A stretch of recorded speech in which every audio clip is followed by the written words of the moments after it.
नमस्कार दोस्तों, CCKS live reset lecture में आप सभी का एक बार फिर से स्वागत है। मित्रों, हमारी विशेष श्रृंखला जिसका नाम है हिस्ट्री ऑफ संस्कृत लिटरेचर, इसके तहत हमने कई लेक्चर्स आप सभी के लिए आयोजित किए। इन लेक्चर्स को YouTube पर आप सभी के लिए अपलोड कर दिया गया है। आप जाएं YouTube पर और देखें इन लेक्चर्स को, और उसके उपरांत अपनी जो भी जिज्ञासाएँ हैं और जो भी प्रश्न हैं उनके हल के लिए ज़रूर हमें लिखें। मित्रों, बताना चाहेंगे अपने पिछले सेशन में हमने गद्य पर विशेष रूप से चर्चा की। हमने लौकिक युग तक चर्चा की और आज बताना चाहेंगे कि लौकिक युग से आगे यानी कि लौकिक युग के बाद का जो समय है और उस समय से लेकर आज तक गद्य पर क्या कुछ काम हुआ, इसके लिए हम बताना चाहेंगे कि हमारे साथ हैं डॉक्टर पंकज मिश्र। डॉक्टर पंकज मिश्र सेंट स्टीफेंस कॉलेज के संस्कृत विभाग में एसोसिएट प्रोफेसर हैं। तो आइए इनका स्वागत करते हैं और गद्य इस पर विशेष रूप से चर्चा करते हैं। डॉक्टर पंकज मिश्र, आपका बहुत बहुत स्वागत है। थैंक यू गीतिका जी। दोस्तों, सुप्रभातम। आज जैसे कि सूचना है कि हम गद्य खंड का एक तरह से उपसंहार करेंगे। उपसंहार तो हो नहीं सकता, हरि अनंत हरि कथा अनंता की तरह साहित्य परिचर्चा चलती रहती है, लेकिन अपनी सीमित जो हमारा पाठ्यक्रम है उस पाठ्यक्रम के अंतर्गत उन सारे विषयों का समावेश करने की कोशिश हम करते रहते हैं। उसी में आज गद्य का एक तरह से उपसंहार करने की कोशिश में होंगे। हमने यजुर्वेद से लेकर और बाणभट्ट, जिस बाणभट्ट के ऊपर एक विशेष श्रृंखला हमने शुकनासोपदेश नाम से रखी थी, हमने पाया कि जो अन्य साहित्यिक विधाएं हैं उन अन्य साहित्यिक विधाओं के कंपैरिजन में, उसकी तुलना में जो गद्य काव्य है उनका प्रसार, उनका प्रवाह, उनका लेखन कम है। यथा समय पंक्तियां भी दी जाती रही कि गद्यम कवीनाम निकषम वदंती, अर्थात गद्य जो है वो कवियों के लिए कसौटी है। ध्यान रखें, कसौटी से यहाँ तात्पर्य है जिस पर सोने की परीक्षा की जाती है कि सोना खरा है या खोटा। वहाँ पर जिसका बोध होता है उसे कसौटी कहते हैं। एक विशेष प्रकार का यह पत्थर होता है जिसे कि संस्कृत में निकष नाम है, संस्कृत में उसके लिए निकष शब्द है।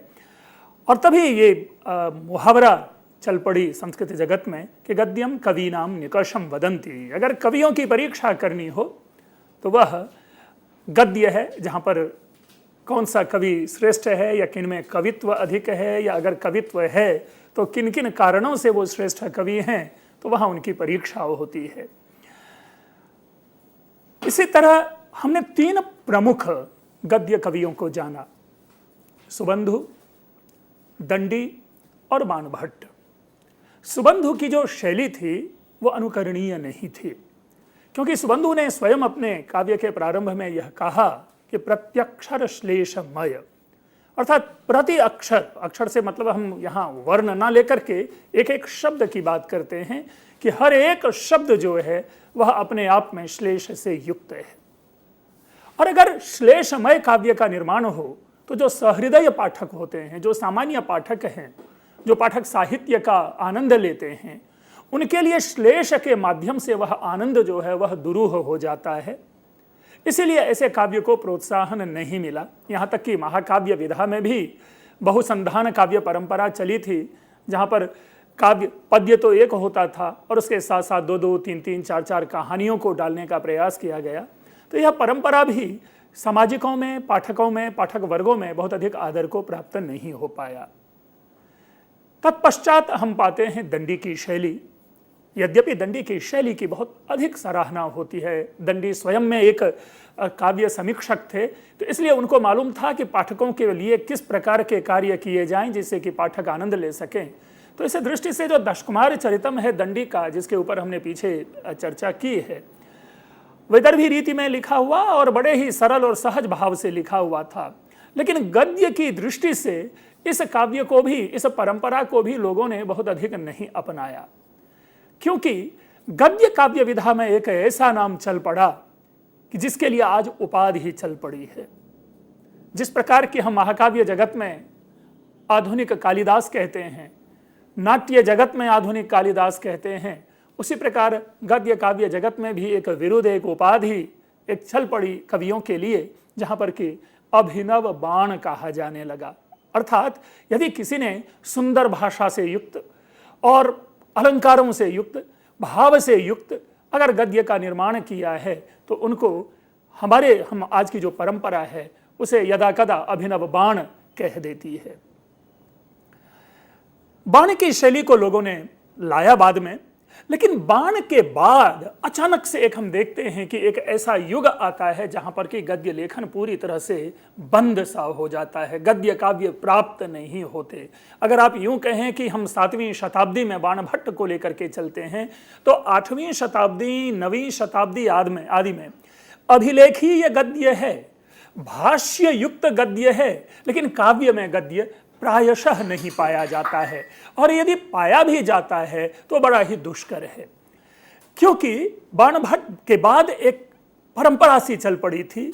बाणभट्ट के बाद लोगों ने बाणभट्ट को अपना आदर्श बनाया, अपना अनुकरण बनाया, और बाण के उस पद को प्राप्त करने की लोगों में होड़ सी चल पड़ी। बाणभट्ट के बाद तो कई ऐसी कहावत भी चल पड़ी, जिसमें कि एक पंक्ति है कि नूनम कादंबरी श्रुत्वा कवयो मौनमागता, यानी कादंबरी को सुन करके तात्पर्य है कादंबरी का हृदयंगम करके, कादंबरी को पढ़ करके नूनम निश्चय ही कवि लोग मौन भाव को प्राप्त हो गए, चुप्पी साध लेते थे। आज की भाषा में आश्चर्य चमत्कृत हो जाते थे और उनके मुंह से शब्द नहीं निकलते थे। अर्थात कादंबरी का एक ऐसा प्रभाव बन गया था काव्य जगत में कि लोग दुस्साहस नहीं कर पा रहे थे गद्य लिखने की। जैन कवियों ने बाद में आकर के इस गद्य काव्य परंपरा को प्रारंभ किया है, जिसकी चर्चा हम आगे करेंगे। लेकिन इससे संबंध में एक और बड़ी अच्छी कहावत है, बड़ी अच्छी सूक्ति है, और वो सूक्ति ये है कि बाणभट्ट के बाद मानो सारे के सारे कवि काने हो गए।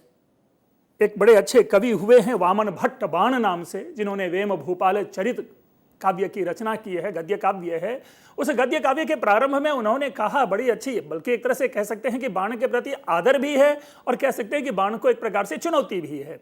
तो दोनों रूपों में वो कहते हैं कि बाणादन्ये कवयः, अर्थात बाण से जो भिन्न कविगण हैं, बाणभट्ट से जो भिन्न काव्य परंपरा के संपोषक कविगण हैं, काणाह खलु सरस गद्य सरणीषु, अर्थात रस युक्त गद्य काव्य परंपरा में जो अन्य कवि आए वे सारे के सारे काणे ही रहे।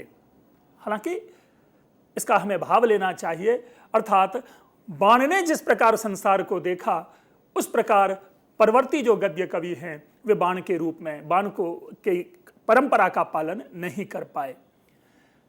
वादीभ सिंह कहते हैं कि मैंने उस परंपरा को यहां दूर करने का प्रयास किया है। दूसरी पंक्ति है इति जगति रूढ़म अयशो वामन बाणः अपमार्ष्टि वत्स कुलः, यानी मैं वामन बाण जो हूं वह इस जो अपयश है उसको दूर करने का प्रयास कर रहा हूं, मैंने दूर करने का प्रयास किया है। तो वस्तुतः मित्रों देखें कि जिस प्रकार बाणभट्ट का एक हम भय गद्य कवियों के ऊपर प्राप्त कर रहे हैं, वो केवल काव्य ना लेखे जाने के संदर्भ मात्र से ही नहीं सिद्ध होता, बल्कि यथा समय कविगण भी, कवि लोग भी उनको रिकॉग्नाइज कर रहे हैं कि बाणभट्ट के बाद गद्य काव्य की क्या स्थिति हुई। अस्तु, हम उसके बाद देखते हैं कि इस बाणभट्ट के बाद, या यूं कहें कि ऐतिहासिक दृष्टि से जिसे कि हम क्लासिकल एरा कहते हैं, लौकिक साहित्यिक परंपरा कहते हैं, अन्य शब्दावली है शास्त्रीय साहित्यिक परंपरा, कभी कभी इसे अभिजात साहित्यिक परंपरा भी कह दिया जाता है। तो ये जो क्लासिकल एरा के बाद एक गद्य काव्य की जो विधा चली, हम उनको जानने की कोशिश करते हैं कि कैसे काव्य आए, कौन कवि हुए, उन काव्यों का वैशिष्ट्य क्या था। लेकिन इन काव्यों में भी जो हमारा एक और फोकस होगा वह शिवराज विजयम के ऊपर होगा, क्योंकि शिवराज विजयम ने गद्य काव्य को एक नई दृष्टि दी, गद्य काव्य को एक स्थिरता प्रदान की है। तो वो उसको जानना जरूरी है। और प्रायशः भारत के जितने भी विश्वविद्यालय हैं वहाँ किसी न किसी रूप में शिवराज विजयम का अध्यापन और अध्ययन आवश्यक रूप में हो रहा है। इसलिए हम एक समीक्षा के रूप में शिवराज विजयम महाकाव्य की विशेषता को यहाँ प्रस्तुत करेंगे। अस्तु, तो जिस प्रकार हम कहते रहे कि जैन कवियों ने इस परंपरा को प्रारंभ किया, और उन जैन कवियों में एक कवि हैं धनपाल, जिस धनपाल ने तिलक मंजरी की रचना की। हम चाहें तो इस स्लाइड्स में अपने इसको आगे के देख सकते हैं। मैंने पूरी एक लिस्ट सामने प्रस्तुत की है, और पहले तो उस लिस्ट को हम देख लेते हैं कि हमारे सामने कौन कौन से स्वाभाविक से लिस्ट आ रहे हैं। उसमें है सूची है तिलक मंजरी, जिसकी रचना धनपाल ने की है। गद्य चिंतामणि, जिसकी रचना वादीभ सिंह ने की है। गद्य कथा कोश, ये भी जैन कवि हैं प्रभाचंद्र, इन्होंने इसकी चर्चा की है। प्रबंध चिंतामणि मेरुतुंगाचार्य, इसकी हमें ये रचना प्राप्त होती है। प्रबंध कोश राजशेखर सूरि। वेम भूपाल चरित, जिसकी अभी हमने चर्चा की, वामन भट्ट विरचित है। इसके साथ ही मंदार मंजरी, जो पिछले कुछ वर्ष पूर्व ये विश्वविद्यालय में इसकी पढ़ाई थी, मंदार मंजरी, जिसके की लेखक विश्वेश्वर पांडेय हैं। शिवराज विजयम, अभी भी इसकी चर्चा हुई है। अंबिका दत्त व्यास। कथा मुक्तावली, एक महिला लेखिका हैं जो बहुत ही प्रसिद्धि को प्राप्त हुई हैं, पंडिता क्षमा राव, उनकी कथा मुक्तावली। कथा मुक्तावली इसलिए हमने यहाँ पे नाम रखा है, यद्यपि इन्होंने और अन्य कई और गद्य कथा संग्रहों की रचना की है, लेकिन उन सारे कथा संग्रहों में कथा मुक्तावली इनके सर्वाधिक प्रसिद्ध और सुंदर भाषा और भाव से युक्त है। इसीलिए यहाँ पर केवल हमने कथा मुक्तावली का नाम लिया है। द्वा सुपर्णा, जो हमारे आज के जो दिवंगत हो चुके हैं डॉक्टर रामजी उपाध्याय, इनका यह काव्य है द्वा सुपर्णा। उसके बाद आधुनिक कवियों में श्रेष्ठ या आधुनिक गद्य काव्य परंपरा के जो भीष्म पितामह माने जाते हैं डॉक्टर रामकरण शर्मा, उनका एक उपन्यास है सीमा। तो ऐसे कई हैं, अन्य भी हैं। अगर हम लिस्ट लें तो पता चला लिस्ट वाचन करने में ही सारा समय बीत जाएगा। यह संकेत है, संकेत मात्र से हम उस काव्य परंपरा को जानने की कोशिश करेंगे। तो जो तिलक मंजरी जिसकी हमने चर्चा की, ये धनपाल विरचित है और लगभग ये 10वीं 11वीं शताब्दी की रचना है। धनपाल राजा भोज के चाचा मुंजराज के राजा मुंज हुए हैं, जिनके सभासद थे। और इसमें तिलक मंजरी में विद्याधरी तिलक मंजरी और समर सेतु की प्रणय कथा है। मित्रों, एक तो और आवश्यक रूप से हमें समझ लेना चाहिए कि संस्कृत साहित्य परंपरा में काव्य लेखन की जो विधा रही है, उसके मूल में किसी न किसी रूप में, या यूं कहें आवश्यक रूप में, प्रेम प्रधान रहा है, प्रेम की प्रधानता रही है। ये अलग विषय है कि प्रेम की प्रधानता की स्थापना में उसके इर्द गिर्द और सामाजिक समस्याओं का उल्लेख मिलता है, लेकिन सामाजिक समस्या को आधार बना करके यदि हम यह ढूंढने की कोशिश करें कि कौन कौन से काव्य लिखे हैं, तो यह दुष्कर होता है। उस रूप में स्वतंत्र रूप से जो सामाजिक समस्याओं को आधार बना करके जो दो सर्वाधिक प्रमुख काव्य रहे हैं क्लासिकल एरा के, उनकी चर्चा हमने की है, जिनमें एक मृच्छकटिकम का नाम लिया था और एक दशकुमार चरितम का नाम लिया था। ये दोनों काव्य है जो विशुद्ध सामाजिक समस्याओं के आधार पर लिखे गए हैं। लेकिन अन्य जो काव्य हैं, उन काव्य का जो मूल है वह मूल तो प्रणय है। इसीलिए अगर हम कहीं ये कह दें कि इसमें प्रणय नहीं है, तो यह भी अपने आप में एक आश्चर्य होगा और कौतूहल का विषय होगा कि अगर प्रणय नहीं है तो फिर उस काव्य में है क्या। अस्तु, चाहे वो वासवदत्ता हो सुबंधु विरचित, चाहे वो बाणभट्ट विरचित कादंबरी हो, ये दोनों काव्य प्रणय कथा प्रधान है। उसी परंपरा में आगे जो लिखा जाने वाला ये जो अभी आपके सामने काव्य की चर्चा की, धनपाल कृत तिलक मंजरी, यह भी प्रणय प्रधान कथा है और प्रयास किया गया है कि इसे भी बाणभट्ट की शैली में प्रस्तुत किया जाए। अब प्रसिद्धि की जहाँ तक बात है, हमारी टंग पे ये नाम तो अवश्य रहते हैं, लेकिन इसके कथा, इसके चरित्र, इनके वैशिष्ट्य को देख करके सविशेष इसमें हमें जाना पड़ता है। और ऐसा नहीं है कि काव्य जगत में सारे लोग इस नाम को जान ही रहे हों। इसके बाद एक और नई परंपरा चली। जैसा कि शुरू में हमने कहा कि गद्य काव्य लेखन दुरूह था, दुष्कर था, लेकिन ऐसा नहीं है कि लोगों ने गद्य काव्य लेखन से अपने मुंह को मोड़ लिया। उस गद्य काव्य को एक नया रूप प्रदान किया और वह रूप कथा निबद्धता में आई।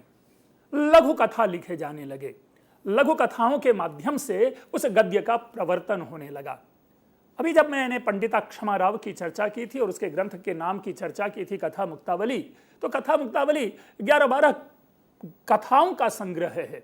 इसमें अगर आप देखें कि आज की जो छपाई की दृष्टि से 15, 20, 25 पृष्ठों में एक एक कहानी लिखी हुई है, जिन कहानियों में सविशेष जो है आज की जो समस्याएं हैं, चाहे वो नारी समस्या हो, दहेज समस्या हो, या समाज में एक खास काल में ऐसा रहा जहां पर कि संक्रामक रोग से किस प्रकार लोग पीड़ित हो रहे हैं, ऐसी समस्याएं हों, तो इस प्रकार की कुछ सामाजिक समस्याओं को लेकर के कहानी लिखे गए। हम उसकी चर्चा उस क्रम में करेंगे। लेकिन अचानक ये एक परिवर्तन आता है जहां पर मूल जो गद्य लेखन, जो गद्य काव्य लेखन की चर्चा चल रही थी, उसमें एक नया, एक न्यू ट्विस्ट आया, और वह उसकी जो इंक्लिनेशन है वह कहीं ना कहीं किसी न किसी रूप में कथा लेखन में यह बातें चली। जैसे कि आपने पढ़ा, पंचतंत्रम की बात सुनी, हितोपदेश की बात सुनी, ये सारे के सारे गद्य में लिखे गए काव्य हैं। कालांतर में शुक सप्तति कथा आई, वेताल पंचविंशति कथा आई, तो इस तरह से कई कथाएं चलती रही, लेकिन उसका मूल जो केंद्र बिंदु था वह गद्य काव्य ही था। गद्य काव्य के भेदों में इनकी चर्चा आती है, कथाओं की चर्चा आती है, लेकिन यहाँ एक नई परंपरा चली, वह है लघु कथा की। क्योंकि कादंबरी भी कथा है, तो इसलिए हम ये नहीं कहेंगे कि कथा लेखन कोई नई परंपरा है, लेकिन जहां पर कादंबरी के माध्यम से या दशकुमार चरितम के माध्यम से एक वृहत कथा लिखे जाने का प्रयास था, उसमें एक नूतनता आई जहां पर कि हम लघु कथा परंपरा पाते हैं। अस्तु, इसके बाद वादीभ सिंह की गद्य चिंतामणि प्राप्त होती है। प्रभाचंद्र गद्य कथा कोश, देखिए जो मैंने चर्चा की यहीं से अब पाते हैं कि गद्य कथा कोश, जब गद्य कथा कोश की चर्चा करते हैं तो इसका अर्थ यह निकल कर आता है, इसमें 89 कथाओं का यह संग्रह है। 90 से एक कम कथा इसमें प्राप्त होती है गद्य कथा कोश में। तो ये जो पुनः पुनः मैं आपके सामने कह रहा हूं कि जो लघु कथा लेखन परंपरा, एक और शब्द की मैं व्याख्या कर दूं यहां, लघु शब्द, लघु कहने मात्र से प्लीज यह अर्थ ना समझें कि 1 या 1.5 पृष्ठों की कथा, जो शैली आज हिंदी में चल रही है। यहां पर लघु कथा से तात्पर्य है अपेक्षया जो वृहत काव्य लेखन परंपरा थी, उसके संदर्भ में इन कथाओं का परिमाण छोटा होता था और एक किसी न किसी एक मुख्य विषय को आधार बना करके ये कथाएं लिखी जाती रही है। इसके बाद हम पाते हैं मेरुतुंगाचार्य की प्रबंध चिंतामणि, ये भी जैन कवि थे। मैं इनके ऊपर थोड़ी टिप्पणी करना आवश्यक समझता हूं। मित्रों, अपने समाज में, व्यवहार में एक कहानी प्रचलित है कि महाकवि कालिदास बचपन से मूर्ख थे। जिस पेड़ की डाल पे वो बैठे थे उसी पेड़ की डाल को काट रहे थे, या विद्योत्तमा नामक किसी राजकुमारी से इनकी शादी, और विद्योत्तमा से अपमान, कालिदास घर आदि छोड़ करके चले जाते हैं। हर वर्ग के लोग इस छोटी सी कहानी को जानते हैं, लेकिन दुखद पक्ष यह है कि कालिदास ऐसे थे ही नहीं। इस कहानी या इस परंपरा का जो प्रारंभ होता है वो मेरुतुंगाचार्य प्रवर्तित जो कथा है, जिसे कि उन्होंने प्रबंध चिंतामणि में जिस कथा को इन्होंने लिखा है, उससे ये परंपरा आगे की ओर चल पड़ी। यानी 14वीं शताब्दी से पूर्व कालिदास मूर्ख नहीं थे, 14वीं शताब्दी के बाद से कालिदास मूर्ख कहलाने लगे और उसी पेड़ की डाल पे बैठ के अपने पेड़ की डाल काटने लगे जिस पर कि वो बैठे रहते थे। ये एक दुखद पक्ष है।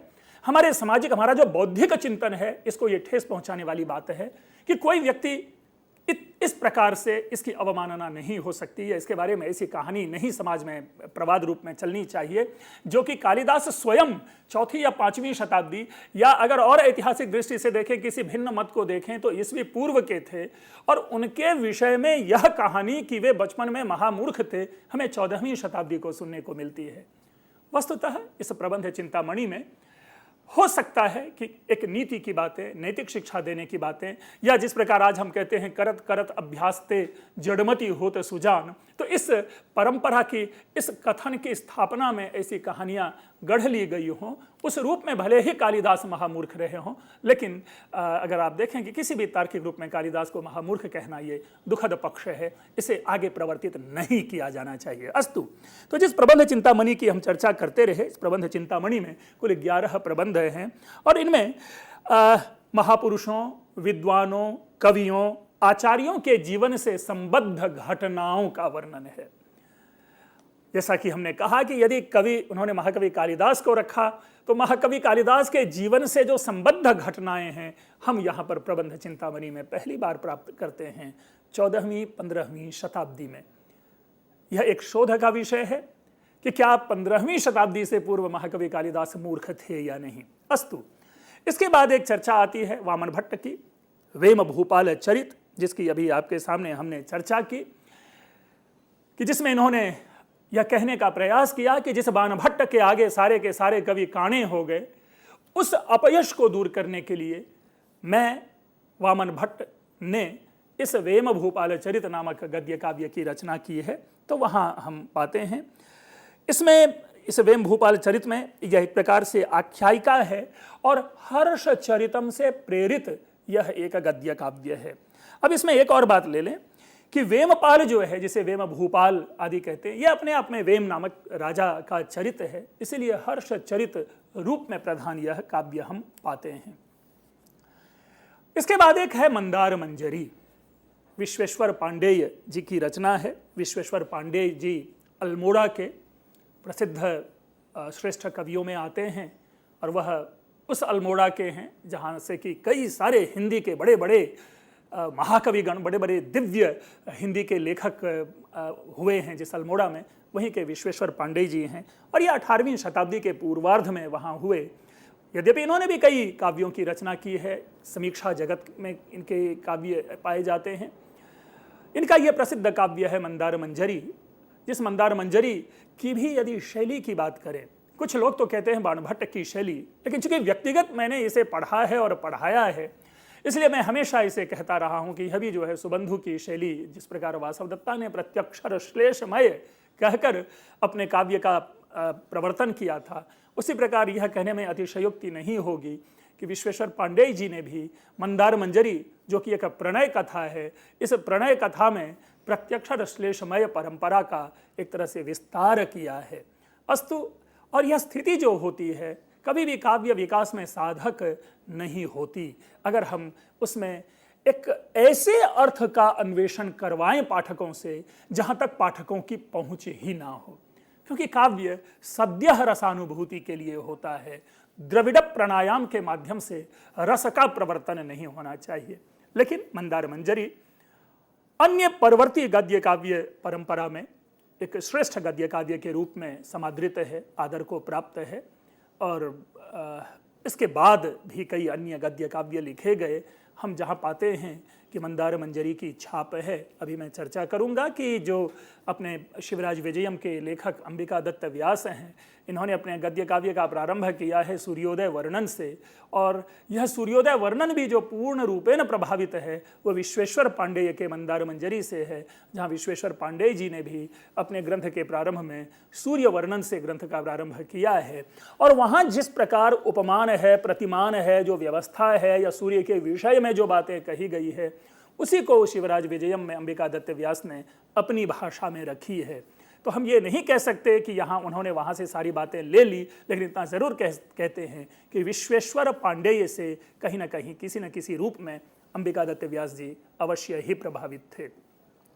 शिवराज विजय के ऊपर में चूंकि हम आगे विस्तृत चर्चा करेंगे उत्तरार्ध में, इसलिए शिवराज विजयम की चर्चा यहीं हम छोड़ते हैं। लेकिन इसके बाद कथा मुक्तावली की चर्चा आती है और क्षमाराव, पंडिता क्षमाराव। यूँ तो संस्कृत गद्य साहित्य में आप देखेंगे, संस्कृत गद्य साहित्य ही नहीं, संस्कृत साहित्यिक परंपरा में महिला लेखिकाओं की कमी रही है। अगर महाकाव्य परंपरा में हम चलते हैं तो गंगा देवी का नाम याद आता है। यद्यपि वैदिक ऋषिकाओं के नाम प्राप्त होते हैं, वेदों में कई सारी ऐसी विदुषी नारियां हैं जिनके नाम प्राप्त होते हैं, लेकिन उनका योगदान क्या रहा है, उनकी कृति क्या रही है। ये ठीक है कि डिस्कोर्स में उन्होंने हिस्सा लिया है, लेकिन उनका अवदान प्राप्त नहीं होता। हमारे लिए केवल नाम मात्र उनके गिनाए जाते हैं कि ये वैदिक ऋषिकाएं रही हैं और ये विदुषी थी। ठीक है, मान्य है। लेकिन जो लौकिक काव्य परंपरा है, अगर हम रामायण महाभारत से लेकर के आज तक के संस्कृत साहित्य की परंपरा, समृद्ध संस्कृत साहित्य की परंपरा को देखें और आधुनिक मॉडर्न जो लिटरेचर है इसका छोड़ दें, तो क्लासिकल एरा में बहुत कम महिला लेखिकाएं हुई हैं, बहुत ही कम महिला लेखिकाएं हुई हैं। मैं समझता हूं कि पूरे नाम का अगर परिगणन किया जाए तो 10 तक चलते चलते हमारी उंगलियां भी खत्म नहीं होंगी। हमने एक चर्चा की महाकाव्य परंपरा में गंगा देवी की चर्चा है। उसी प्रकार अगर गद्य, ये भी जो पंडिता क्षमा राव हैं, ये 20वीं शताब्दी की लेखिका है। तो इस रूप में हम पाते हैं कि पंडिता क्षमा राव ने एक बड़ी ही सुंदर, और अगर आप इनके पढ़ें, इनके कथाओं को पढ़ें तो निस्संदेह वो हृदय को भिन्न करने वाला, छिन्न भिन्न करने वाली उनकी कथाएं हैं। एक एक ऐसी जो बाल विधवा को लेकर के, पार्वती नामक एक नारी है जो बाल विधवा हो जाती हैं, और किस प्रकार उनका संघर्ष है, उस संघर्ष को लेकर के जिस प्रकार काव्य की रचना हुई है, या और भी कई सामाजिक कुरीतियां हैं जिन कुरीतियों को के विरुद्ध में पंडिता क्षमा राव जी ने अपनी कहानियों का, अपनी कथाओं का प्रवर्तन किया है, विस्तार किया है। तो इस दृष्टि से पंडिता क्षमा राव का जो यह काव्य, ये जो कथा संग्रह है, कथा मुक्तावली, आवश्यक रूप में पढ़ा जाना चाहिए, नहीं कुछ तो अपने मनोरंजन के लिए। और ये समझना चाहिए कि किस प्रकार सामाजिक मूल्य, किस प्रकार सामाजिक कुरीतियों को आधार बना करके स्टोरी का डेवलपमेंट किया जा सकता है, किया जाना चाहिए। तो कह सकते हैं कि कवियों के लिए यह एक दृष्टिदान है, पंडिता क्षमा राव के लिए दृष्टि का यह पेय है। हम पाठकों के लिए कथा मुक्तावली, इसे अवश्य पढ़ें। मैं इसलिए कह रहा हूं कि चूंकि मैंने भी पढ़ा है और उस साहित्यिक मर्म को पकड़ने का प्रयास किया है। भाषा भी उतना ही उत्कृष्ट, विषय भी उतना ही उत्कृष्ट, और विषय की प्रस्तुति भी उतने ही उत्कृष्ट हैं। इसलिए कथा मुक्तावली आवश्यक रूप से पढ़ा जाना चाहिए। पिछले कुछ वर्षों में कथा मुक्तावली के कुछ अंश आगरा विश्वविद्यालय में पढ़ाए जाते थे, इसकी हमें सूचना है। लेकिन आधुनिक काव्य परंपरा में, आधुनिक जो विश्वविद्यालयीय परंपरा है, उसमें पंडिता क्षमा राव को नहीं पढ़ाया जा रहा।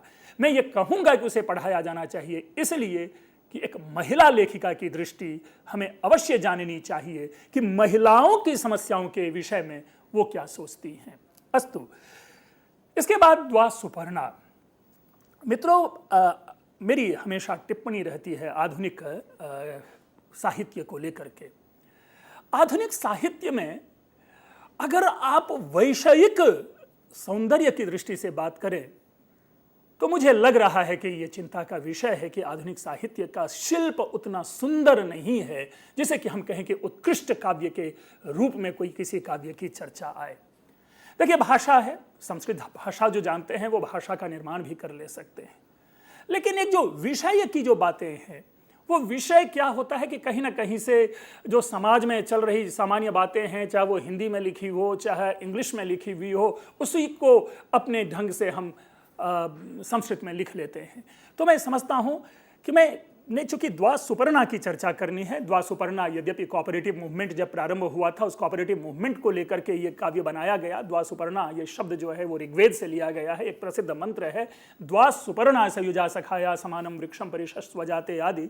तो वहां से द्वा सुपर्णा लिया गया, जहां पर द्वा सुपर्णा जो प्रतीक है वो कृष्ण और सुदामा की दोस्ती है, और किस प्रकार सुदामा की पत्नी अपने गांव में एक सामुदायिक एक अभियान चलाती हैं, सबकी सहभागिता और उस गांव का विकास आदि लेकर के ये कहानी को परिवर्धित किया गया है। लेकिन अगर कहानी के समग्र चीज को देखें तो कई सारे ऐसे दोष निकल कर आते हैं जिसे हम उत्कृष्ट काव्य के रूप में नहीं देख सकते। संदेश जो है वो मान्य संदेश है, जो समाज में चल रहे बातें चलती रही है, आती रही है, उसी का संस्कृतिकरण फॉर्म है, जहां पर कि कृष्ण और सुदामा के माध्यम से हम तक पहुंचाने का प्रयास हुआ है।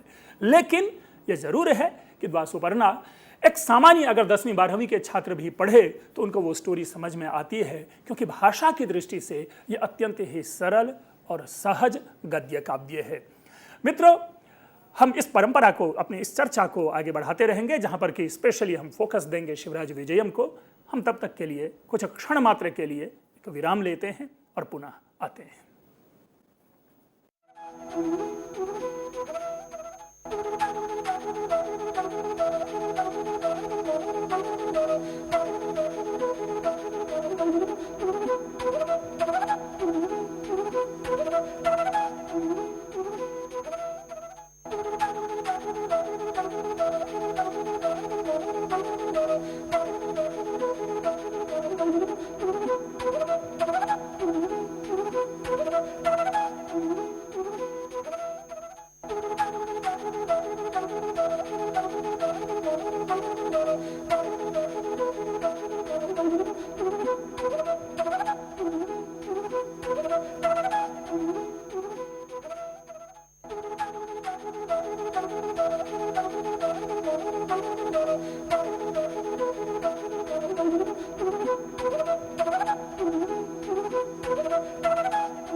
मित्रों, हमारी चर्चा चल रही थी आधुनिक गद्य साहित्य को लेकर, और जिसमें हमने एक टिप्पणी की है आधुनिक साहित्य को के ऊपर कि जो मौलिकता है उस मौलिकता में कहीं ना कहीं हीनता दिखती है।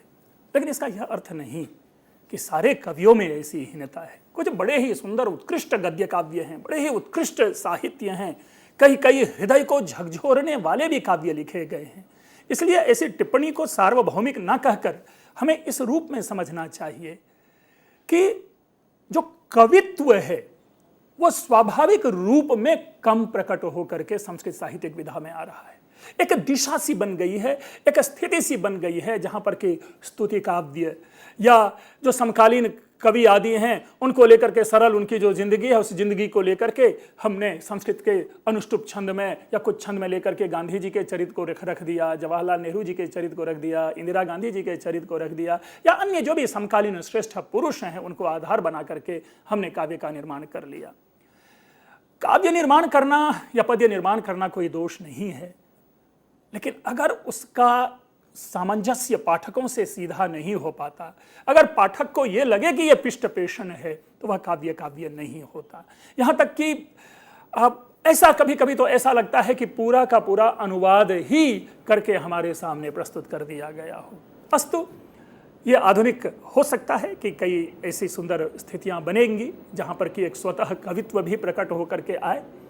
हमारा अब जो विषय है वो शिवराज विजयम को लेकर के है। मित्रों, शिवराज विजयम एक ऐसा काव्य रहा है संस्कृत साहित्य का परंपरा का कि जब इसका प्रकाशन संस्कृत की एक कथा, संस्कृत की एक पत्रिका के माध्यम से धारावाहिक के रूप में आना शुरू हुआ तो ये बड़े ही एक क्रांति लाने वाला उपन्यास साबित हुआ।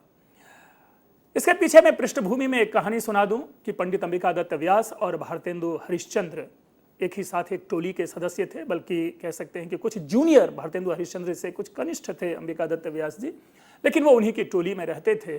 और जैसा जानते हैं कि एक साहित्यिक टोली थी जो इसके हर सदस्य जो होते थे वो कुछ ना कुछ काव्य रचना आदि करते थे, और भारतेंदु हरिश्चंद्र जी की ही प्रेरणा से उस समय उपन्यास लेखन का दौर प्रारंभ हुआ था।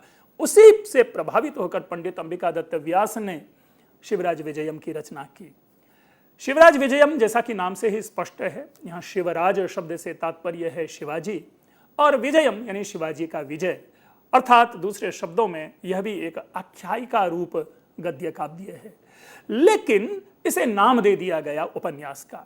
हमने इसके ऊपर भी टिप्पणी की है, अगर पीछे के कुछ आप सुने लेक्चर तो उसमें इस उपन्यास के ऊपर में टिप्पणी है, क्योंकि जो साहित्यिक समीक्षा परंपरा में अंबिका दत्त व्यास से पूर्व उपन्यास नामक साहित्यिक विधा का उल्लेख प्राप्त नहीं होता।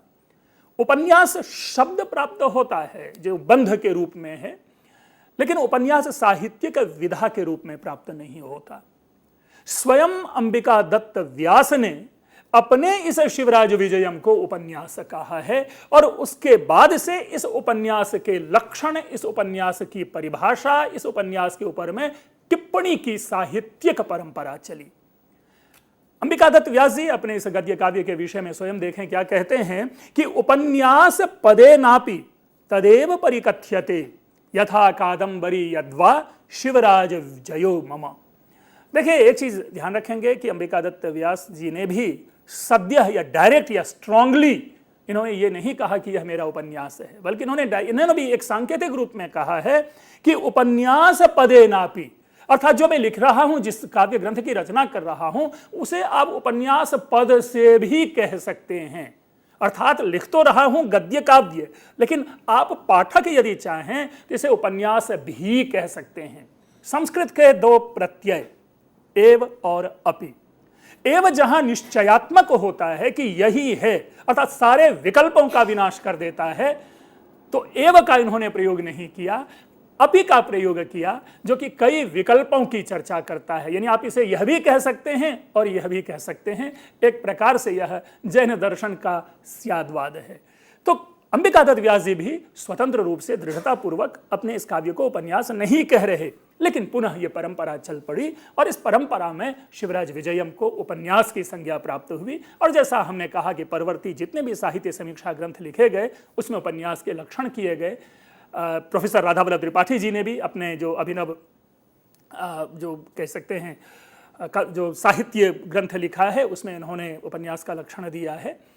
अस्तु, इसमें शिवराज विजयम को जो आधार बनाया गया, जिस काव्य की रचना आई, इसके बाद से इस काव्य के प्रति एक दृष्टि यह पनपी कि यह सांप्रदायिक काव्य है और कई कई जगहों पर इसके पठन पाठन पर भी रोक है। कई लोगों ने इसे न पढ़ाने का भी किया, लेकिन संयोग ऐसा रहा कि इसके कुछ अंश इतने सुंदर हैं कि उन पूरे अंशों को विश्वविद्यालयों में पढ़ाया जाने लगा। सांप्रदायिक इसलिए कि यदि शिवराज विजयम है तो औरंगजेब होगा ही।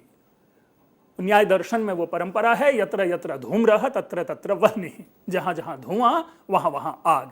तो हम उसको इसी रूप में देख सकते हैं कि जहां जहां शिवाजी वहां वहां औरंगजेब, या जहां जहां औरंगजेब वहां वहां शिवाजी। तो चूंकि दोनों के बीच में अब काव्य लिखा जा रहा है शिवाजी को नायक बना करके, जिसका कि प्रतिनायक औरंगजेब होगा। औरंगजेब इस की जो कुख्याति है वो एक संप्रदाय विशेष से होने के कारण है, इसलिए काव्य में उसका प्रभाव दिखता है, इसलिए यह सांप्रदायिक काव्य है। लेकिन जब इसके काव्य बिंब को हम पढ़ते हैं, जब इसके काव्य सौंदर्य को जानने का प्रयास करते हैं, जब इसमें काव्य परिकल्पनाओं को हम पढ़ते हैं, तो सबको एक बार आवश्यक रूप में ऐसा लगता है कि नहीं, इस पूरे काव्य को एक बार आवश्यक रूप में पढ़ा जाना चाहिए, वो भाषाई सौंदर्य को लेकर के। अभी मैं कुछ पंक्तियां आपके सामने सुनाऊंगा और तब उस समय उस पंक्ति के सौंदर्य को देखेंगे कि कितना बढ़िया इनको ऐसा लग रहा है कि शब्दों पर अधिकार है, और ऐसे शब्दों पर अधिकार है जो शब्द सामान्य व्यक्ति में प्रचलित है, अर्थात उसके लिए डिक्शनरी में नहीं जाना पड़ेगा, यानी हम आप सहज रूप से उसके अर्थ को ग्रहण कर सकते हैं। लेकिन चूंकि संस्कृत है तो लंबे लंबे समास होंगे ही। तो इस प्रकार से शिवराज विजयम को आधार बना करके एक सुंदर गद्य काव्य की रचना हुई 20वीं शताब्दी में, और जिसने गद्य काव्य को एक नई दशा व नई दिशा दी। और हम यह आवश्यक रूप में कहते हैं कि गद्य काव्य को पुनर्व्यवस्थित करने का समग्र श्रेय पंडित अंबिका दत्त व्यास को ही दिया जाना चाहिए, किसी अन्य को नहीं। आप इसमें पाएंगे कि अब इनकी कुछ भाषा शैली की हम चर्चा करते हैं। गद्य का प्रारंभ ही होता है जहाँ पे सूर्योदय वर्णन है, उसके बाद एक पर्वत प्रदेश की चर्चा आती है। तो देखिए क्या सुंदर पंक्ति है कि कदली दल कुंजायितस्यैतत् कुटीरस्य समन्तात पुष्पवाटिका पूर्वतः परम पवित्र पानीयम परसहस्र पुंडरीक पटल परिलसितम पतत्रिकुल कूजित पूजितम पयः पूरितम सर आसीत। दक्षिण तश्चैको निर्झर झरझर ध्वनि ध्वनित दिगंतर फल पटलास्वाद चपलित चंचु पतंग कुलाक्रमणाधिक विनत शाख शाखी समूह व्याप्त सुंदर कंदर पर्वत खंड आसीत। समीक्षा जगत में एक मुहावरा चल पड़ी थी, और वो मुहावरा थी दंडिनः पदलालित्यम नैषधे पदलालित्यम की।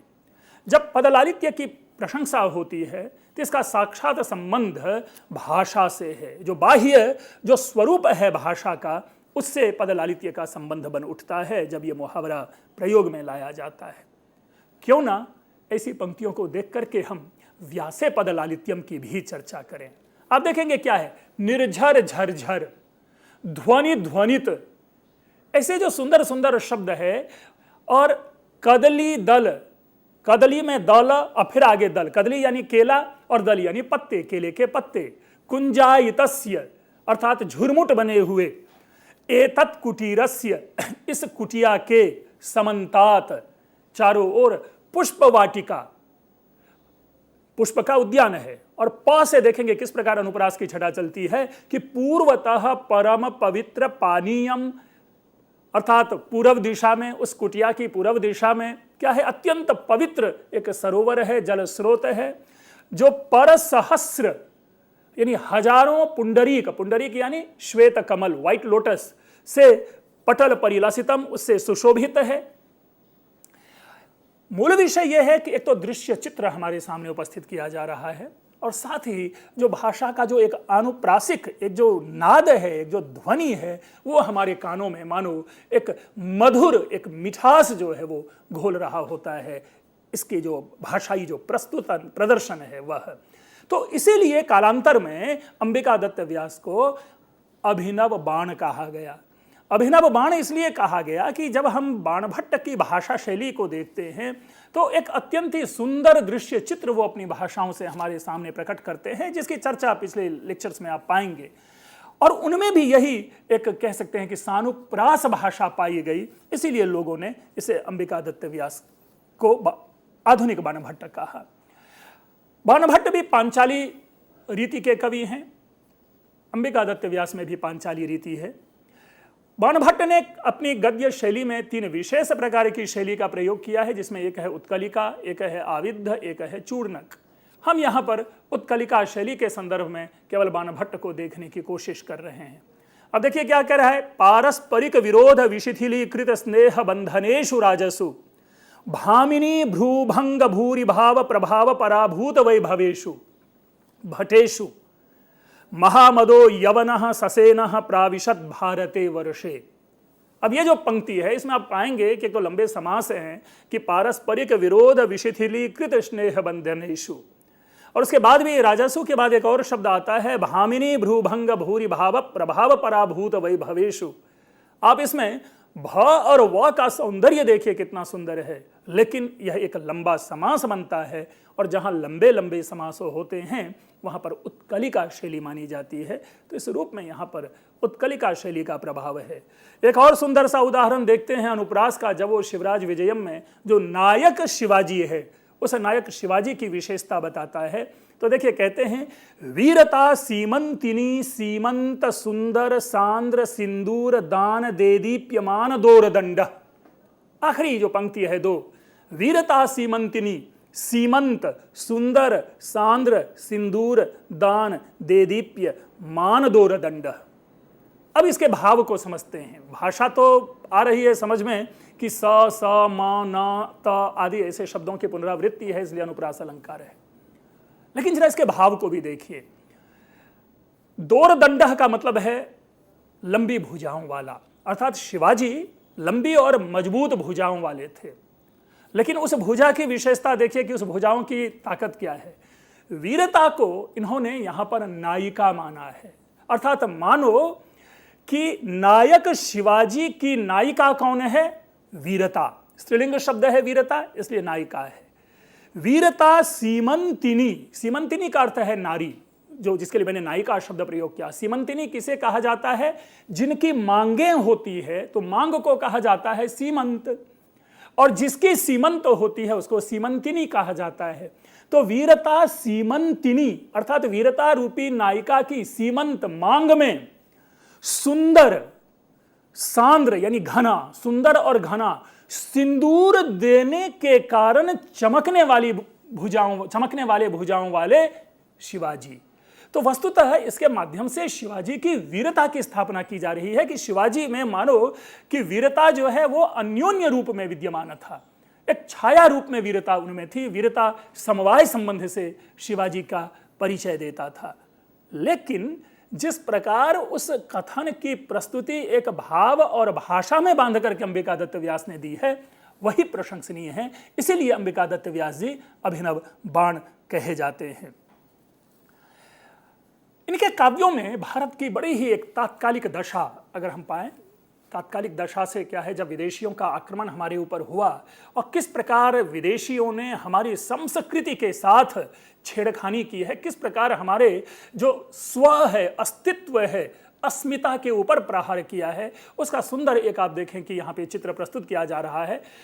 क्वाधुना मंदिरे जय जय ध्वनि, क्वा संप्रति तीर्थे तीर्थे घंटानादः, क्वाद्यापि मठे मठे वेद घोषः, अद्य वेदाः विच्छिद्य वीथिषु विक्षिप्यन्ते, धर्मशास्त्रान्युद्धूय धूमध्वजेषु ध्मायन्ते, पुराणानि पृष्ट्वा पानीयेषु पात्यन्ते, भाष्याणि भ्रंशयित्वा भ्राष्ट्रेषु भर्ज्यन्ते।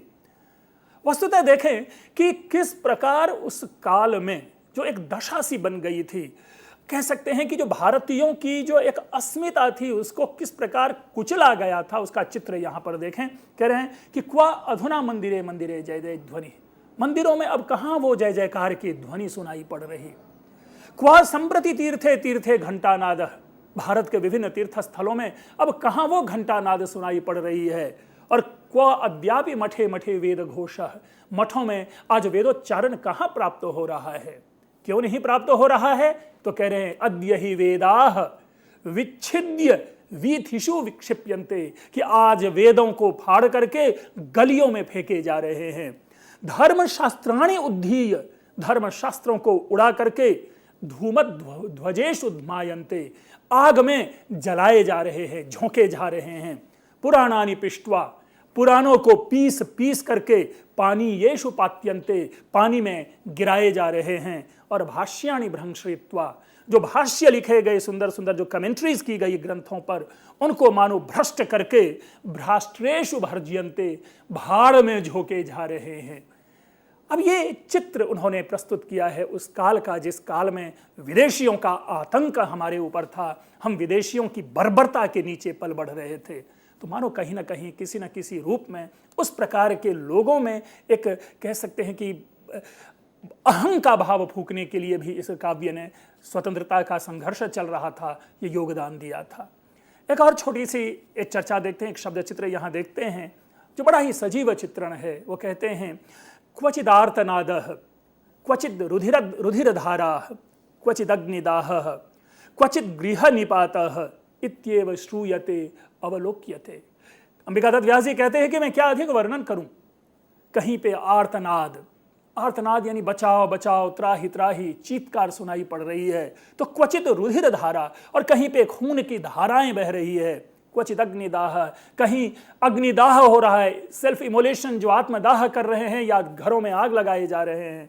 तो क्वचित गृह निपातः, तो कहीं घरों को तोड़ करके नीचे गिराए जा रहे हैं। इत्येव श्रूयते अवलोक्यते, यही सुनाई पड़ रही है और यही बातें देखी जा रही है। जहां कहते हैं साहित्य समाज का दर्पण होता है, इन दो जो पैराग्राफ है, शब्द चित्र है, इसके माध्यम से हम उस समाज में चले जाते हैं कि किस प्रकार की बर्बरता की ओर संकेत दिया है पंडित अंबिकादत्त व्यास ने। और यही सब जब पढ़ते हैं मन व्यथित होता है और हम अपनी अस्मिता के लिए उठ खड़े होते हैं। तो उस समय जो स्वतंत्रता की लड़ाई के लिए अगर लोगों में प्राण फूंकने का कार्य अन्य चीजों ने जितना किया हो, उसकी अपेक्षा किसी भी दृष्टि से संस्कृत काव्य साहित्य ने कम योगदान नहीं दिया है। संस्कृत काव्य साहित्य का भी उतना ही योगदान रहा है भारतीय स्वतंत्रता संग्राम में जितना कि अन्य साहित्यों का हम पाते हैं।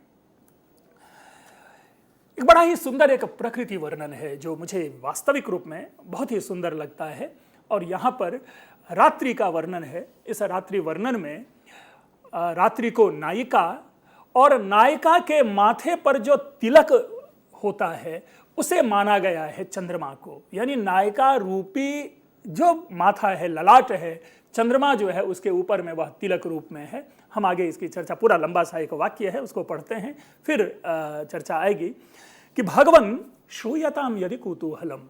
एक योगीराज है जिनको शिष्य कहता है कि यदि आपके मन में उत्कंठा है तो मैं सुनाऊं।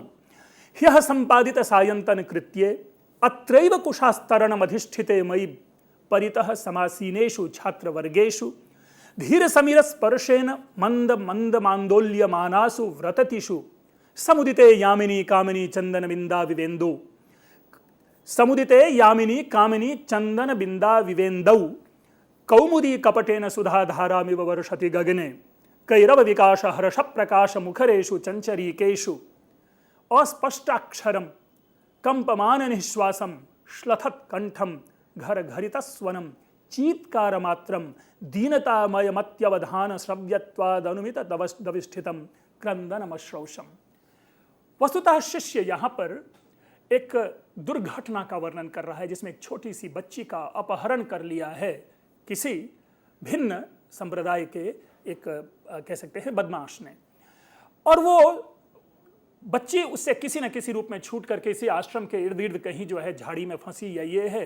तो कैसे वो बच्ची वहां तक आई उसी का विवरण है यहाँ पर। तो एक सुंदर प्राकृतिक दृश्य के साथ साथ कह सकते हैं कि उसका अवसान जो है वो एक दीनतामय अवसान दिखा रहे हैं अंबिकादत्त व्यास, जिसमें इन्होंने चर्चा की कि रात्रि रूपी जो नायिका है उनके माथे पर तिलक के समान चंदन जो चंद्रमा विद्यमान था, दूसरे शब्दों में कह सकते हैं कि शुक्ल पक्ष की रात थी। फिर कहते हैं कि मानो सारे के सारे पक्षीगण इस नीति वार्ता को सुनने के लिए चुप्पी साध ली हो, क्योंकि रात में चिड़ियों की चहचहाहट नहीं सुनाई पड़ती, तो कवि ने इस प्रकार की उत्प्रेक्षा की है। फिर कह रहे हैं कैरव विकास हर्ष प्रकाश मुखरेशु चंचरीकेशु। जो कुमुदिनी के पुष्प है, उस कुमुदिनी के पुष्प पर भ्रमर के गुंजार सुनाई पड़ रहे थे रात में। एक कपकपे हुए स्वर के साथ, बंधे हुए अवरुद्ध गले के साथ घर घर आवाज आ रही थी, लेकिन उस आवाज में भी एक चीत्कार मात्र सुनाई पड़ रही थी। वो भी अत्यंत दीनतामय चीत्कार की स्थिति थी। अत्यंत ध्यान से सुनने के बाद हमने यह अनुमान किया और हमने इनके रोने की आवाज सुनी। वस्तुतः एक छोटी सी बच्ची है, जिस बच्ची का अपहरण कर लिया जाता है, माँ के हाथ से उसको छीन करके भाग जाता है। तो देखिए, ये काल उस समय का है, यानी आज ही ये सारी घटनाएं नहीं घटती है। ये 19वीं और 20वीं शताब्दी का चित्रण है, जिसका चित्र हमारे सामने महाकवि अंबिकादत्त व्यास ने प्रस्तुत किया है कि उस काल में भी इस प्रकार के अपहरण, छीना झपटी आदि होते थे। बल्कि उस काल में भी क्या, उस काल से ही तो और कह सकते हैं कि अधिक ये दशा प्रारंभ हुई है। लेकिन समाज में सदैव ये सारे जो समाज विरोधी तत्व हैं वो विद्यमान रहते हैं। इसका यहाँ पर हम वर्णन प्राप्त करते हैं। तो पंडित अंबिकादत्त व्यास ने अपनी सुंदर भाषा शैली से शिवाजी और औरंगजेब के मध्य का जो संघर्ष है उसको हमारे सामने रखा। लेकिन इन्होंने एक नई दृष्टि दी। कुछ उनके उस प्रयोग की भी हम चर्चा कर लेते हैं, यहाँ पर उस नई दृष्टि की भी चर्चा कर लेते हैं। संस्कृत की एक परंपरा रही है कि हम व्यक्तिवाचक शब्द को भी संस्कृत फॉर्म में ले आते हैं। जैसे आपने नाम सुना होगा अलेक्जेंडर, सिकंदर का नाम है। संस्कृत में अलेक्जेंडर के लिए क्या शब्द प्रयोग होता है? अलक्षेंद्र। संस्कृताइज्ड फॉर्म हम पाते हैं अलेक्जेंडर का। आपने एक और विश्व प्रसिद्ध नाम सुना होगा, हर बच्चा उस नाम से वाकिफ है संस्कृत में, वो है मैक्स मूलर। मैक्स मूलर के अगर संस्कृत में प्रयोग किया जाए तो वहां पर शब्द आता है मोक्षमूलः। तो ये परंपरा रही है संस्कृत में, जहां पर कि हम जो व्यक्तिवाचक होते हैं नाम, हम उनको भी संस्कृत में कर लेते हैं। जरा देखें अंबिकादत्त व्यास ने क्या किया है, क्योंकि अंबिकादत्त व्यास के जो अधिकांश चरित्र होंगे, जो दूसरे पक्ष के चरित्र होंगे, उनका नाम जो है वो मुस्लिम नाम है। तो उन नामों को संस्कृत में कैसे प्रयोग में लाया गया है, हम उसको देखते हैं। जैसे एक नाम है शाइस्ता खां, नाम जरूर सुना होगा। शाइस्ता खान के लिए अंबिकादत्त व्यास ने शब्द प्रयोग किया शाइस्ता के लिए शास्ति। शास्ति शब्द संस्कृत का है जो शासन करता है। इसी तरह अफजल खान नाम सुना होगा। अफजल खान का संस्कृत किया उन्होंने अपजल खान। पुनः जैसे राजपूत देशाना, जैसे राजपूत देशाना है ना, जो चर्चा हम कहते हैं राजपुताना जिसे कहते हैं, उस राजपुताना के लिए उन्होंने शब्द प्रयोग किया राजपुत्र देशः। पुणे के लिए पुण्य नगरम। इसी प्रकार चित्तौर के लिए चित्रपुर दुर्ग जो है शब्द प्रयोग किया इन्होंने चित्तौर के लिए। रमजान जो हम आप सभी जानते हैं पर्व त्योहार है, उसके लिए उन्होंने शब्द प्रयोग किया संस्कृत में रामयान। मस्जिद के लिए मस्जिद। रोशनारा बहुत ही प्रसिद्ध एक रही है नायिका, उसके लिए संस्कृत में इन्होंने प्रयोग किया रसनारी। मुअज्जम के लिए मायाजिह्म और गुरुग्राम के लिए वहां हम प्राप्त करते हैं गिरिग्राम। तो इस प्रकार एक यहां प्रयोग देखते हैं। लेकिन कई ऐसे शब्द हैं जो व्यवहार में प्राचीन काल से नहीं था लेकिन उस काल में विद्यमान था। अब उसके लिए संस्कृत में क्या शब्द प्रयोग किया जाए? जैसे लालटेन शब्द है, हम आप जानते हैं, नहीं भी जानते होंगे क्योंकि बस तो लालटेन आदि रह नहीं गया। लेकिन पुराने जमाने में लोग रोशनी के लिए लालटेन शब्द का प्रयोग करते थे। होता था एक विशेष प्रकार का पात्र यंत्र होता था जिसे अपनी रोशनी को हम लाते थे। तो लालटेन के लिए अंबिकादत्त व्यास ने शब्द प्रयोग किया काच मंजूषा। पीकदान के लिए निष्ठ्यूत दान भाजन। तानपूरा के लिए तानपूरी का। सलाम शब्द के लिए आदर सूचक संकेत, ऐसे शब्द। मुस्लिम जो मुसलमान है उसके लिए उन्होंने अरुण श्मश्रु शब्द प्रयोग किया है। चश्मा के लिए उपनेत्र। इसी तरह जो हमें आंखों से जो भ्रम लगता है, जो कई बार कोई चीजें ना दिखाई दे या दिखाई दे तो दो दिखाई दे, तो आंखों से जो उत्पन्न होने वाले भ्रम होते हैं उनके लिए उन्होंने प्रयोग किया चक्षुर भ्रमरी का। अस्तु, ऐसे और कई सारे शब्द हैं। औरंगजेब के लिए सबसे सुंदर नाम है, उन्होंने नाम दिया अवरंगजीवः। तो वस्तुतः अगर हम देखें कि कवि केवल कवि ही नहीं होते, कवि प्रयोग भी करते हैं और उस प्रयोग को ही पकड़ करके वो भाषा आगे बढ़ती है। हम यूं कह सकते हैं कि संस्कृत शब्दकोश को समृद्ध करने में भी पंडित अंबिका दत्त व्यास का योगदान है और ऐसे कई नए शब्द उन्होंने हमारे सामने दिए और आज भी लालटेन के लिए हम लोग प्रयोग करते हैं काच मंजूषा, पीकदान के लिए निष्ठ्यूत दान भाजन। तो ऐसे जो शब्द हैं जो हमारी संस्कृति में नहीं रहे हैं, ऐसे नए शब्द उन्होंने गढ़े और हमारे सामने उन्होंने प्रस्तुत किया।